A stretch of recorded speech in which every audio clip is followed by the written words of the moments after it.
ପିଲାମାନେ ଆଜି ଆମେ 1 ରୁ 10 ଯାଏ ପଢ଼ିବା ଓ ଶିଖିବା।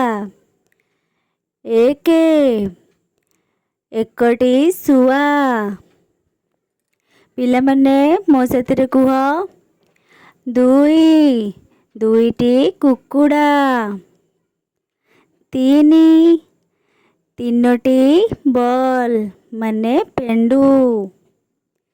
4 ଚାରୋଟି ବିଲେଇ। ପିଲାମାନେ ଶୁଣୁଛ ତ? 5 ପାଞ୍ଚଟି ଆମ୍ବ।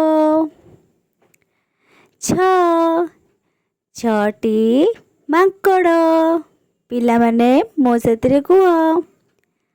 7 ସାତଟି ଗାଜର। 8 ଆଠଟି ଲଙ୍କା। 9 ନଅଟି ଫୁଲ। 10 10ଟି ଟମାଟୋ। ପିଲାମାନେ ଏହାକୁ ବାରମ୍ବାର ଦେଖ ଆଉ ଶିଖ। ଭିଡ଼ିଓ ଭଲ ଲାଗିଥିଲେ ଏଇଭଳିଆ ଭିଡ଼ିଓ ଦେଖିବା ପାଇଁ ଲାଇକ୍ ଆଉ ସବସ୍କ୍ରାଇବ୍ କରନ୍ତୁ।